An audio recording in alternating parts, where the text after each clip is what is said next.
How are we doing today, folks? We are back with our first Mazza region video of 2021. I know that a lot of you have been waiting patiently for some new Fakemon to add to our decks, and I hope that what I have today will be worth the wait. Before we get started, I just want to throw a big thank you to our devoted Patreon supporters. We want to start diversifying our reward tiers in 2021, potentially adding merch as a monthly perk.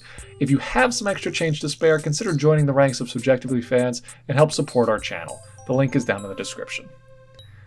Now, today's Pokemon video topic is actually something that I've been looking forward to covering since I first announced that I'd be making a hypothetical Pokemon region. Fossil Pokemon. A staple in almost every generation of Pokemon games, fossil Pokemon were introduced in the first series as an alternative way to obtain unique and sometimes powerful Pokemon somewhat early in the game. All fossil Pokemon have one thing in common. They start from fossils, items or key items that are kept in the player's inventory until they can be revived into an actual Pokemon by a non-player character in the game. These fossils draw inspiration from actual prehistoric animals that once roamed the Earth. And as the Pokemon franchise has matured, Game Freak has gotten more and more creative with how their players can interact with their fossil discovery. In older games, players were only able to obtain one fossil, and were given a choice as to which Pokemon they'd like to add to their team. This has changed over the years, and by Generation 7, players could obtain multiple copies of the same item through minigames like the Pokepelago. In Generation 8, fossils were given an entirely new twist. As a nod to the very imperfect science of early paleontology, the 4 new fossil Pokemon of Generation 8 were obtainable by combining 2 different fossils that could result in different outcomes. Their designs reflected the nature of mashing together the preserved remains of 2 entirely different animals, and all looked as though 2 Pokemon had been stapled together at odd places. These were also the first fossil Pokemon not to have rock as part of their typing. I love how this continued the now 2-decade-old tradition of fossil Pokemon without simply repeating the same gameplay conventions all over again.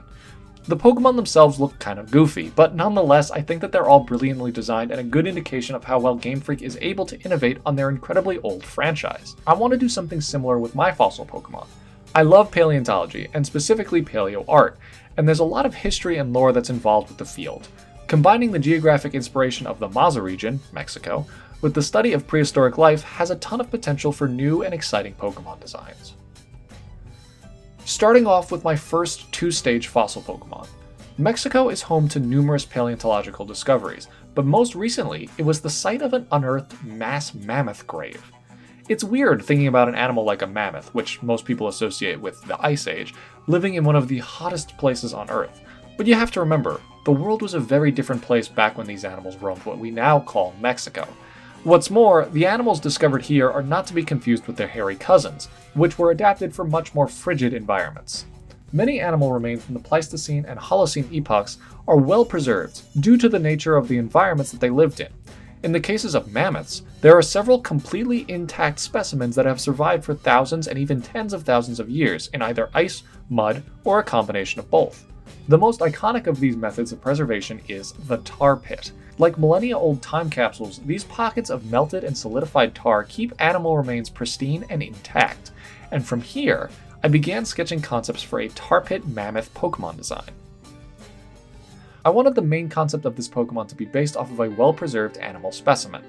On the slightly darker side of this design, there would be some allusion to the fact that these animals would often be trapped in the tar or mud while they were still alive, sometimes leading to other animals becoming stuck as they attempted to either help or eat them. To create this feeling of being trapped in the tar, I wanted the silhouette of the first form Pokemon to be strained upwards, as if it was frozen in its attempts to pry itself from the sticky tar. But as a resurrected fossil, the tar would become part of its anatomy. Because the Pokemon would now have the ability to manipulate hot tar, I liked the idea of it being a rock and poison type, 2 types that I have yet to include in the Mazza region.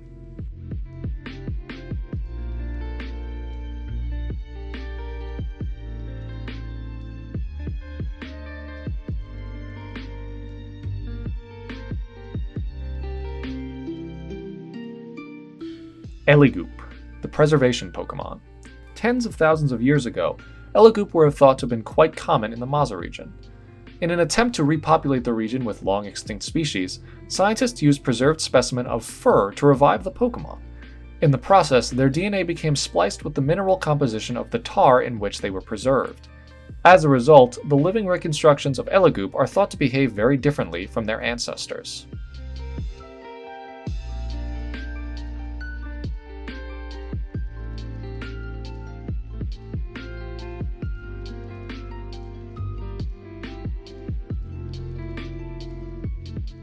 The evolved form of Elegoo would follow the same design conventions.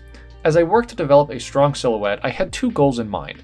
Make it look different from the other elephant-inspired Pokemon out there, like Donphan and Mamoswine, and make sure that it's not just a cartoon mammoth. It took me a while to settle on a sketch that fit both of these end goals, but I went with the option of subtle anthropomorphic influence in order to make it look more like a Pokemon and not just a scene from Land Before Time. You might notice that I'm using a different tool for my line work in these pieces. I'm trying to diversify my brush portfolio, and I'm taking baby steps.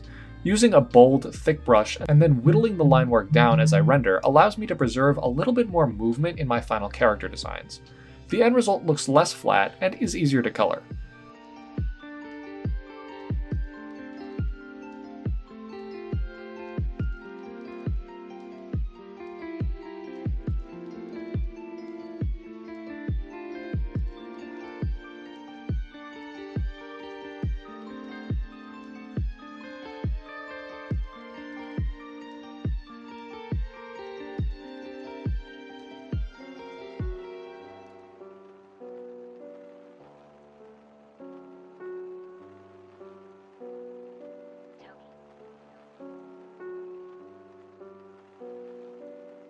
Tartusk, the preservation Pokemon.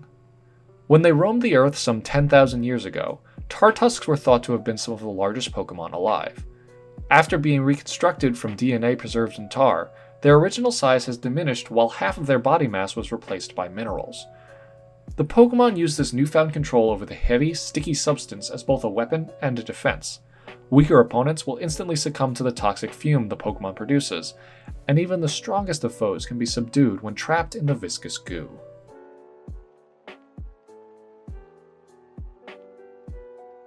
The last fossil Pokemon I made for this video wasn't based off of an animal at all.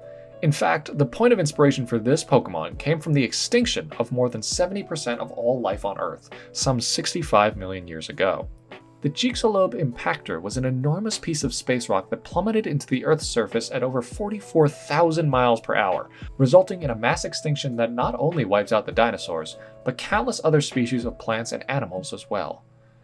The evidence of this impact can still be seen today, under the Yucatan Peninsula just north of the city of Chicxulub. The crater is 93 miles in diameter, giving you an idea of just how much damage this asteroid must have done when it first struck Earth. It's crazy to think about, but it makes for a really interesting Pokemon design. Going into this, I had two pre-existing character designs in my head, and they're both Yu-Gi-Oh! Monsters, Jurak Meteor and Nibiru, the Primal Being. The concept of a somewhat sentient asteroid deciding when and where to hit a planet is a really cool idea for a character, if you ask me. I wasn't sure how alive I wanted this Pokemon to feel. Was it going to be an alien Pokemon like Deoxys or Elgyem, or would it feel more like a self-aware rock that is imbued with some sort of unearthly energy? I also wanted part of its design to play off of the in-game mechanic I devised for resurrecting its fossil. Because this Pokemon isn't really an animal in the same way other fossil Pokemon are, I thought that the player would reconstruct this ancient creature by assembling scattered fragments of the Pokemon buried around the Maza region, sort of like how you get Zygarde's completed form. I settled on a design that had several different living creatures making up one Pokemon, like Magneton or Phalanx. The final look of the Pokemon reminded me of a League of Legends champion called Vel'Koz, and I was fine with it. Vel'Koz has an eldritch and ancient power feel to it, and I think that works well for this kind of character. I also wanted the Pokemon to have its own signature ability, sort of like Slow Start, but with an added effect of doing a ton of damage to all Pokemon on the field when it enters a battle. This probably needs balancing, so you guys will have to let me know.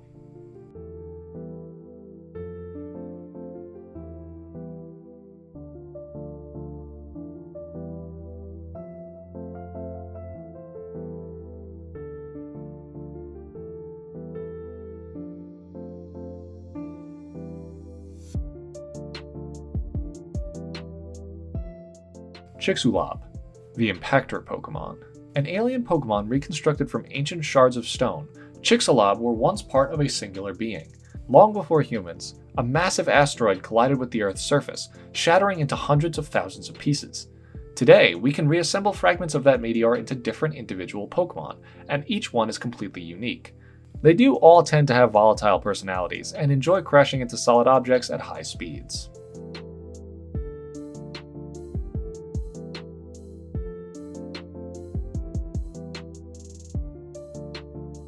There we are, folks, 3 new Pokemon for the Maza region. I haven't designed actual fossils for these guys yet, but if you guys have ideas for what the Tusk fossil or the Chixalob shard would look like in a player's inventory, let me know. I also want to do one more fossil Pokemon, one based off of another prehistoric plant or animal, and I want it to be a 3-stage Pokemon. If you have any ideas for what that could be, drop them down in the comments and I'll check them out. Thanks for watching, guys. If you enjoyed this video, be sure to like it and subscribe if you haven't already, and be sure to follow Subjectively on Twitch. We've started streaming regularly again, art, video games, and more. Check it out if you're interested. Peace out, everyone, and I'll see you all in the next video.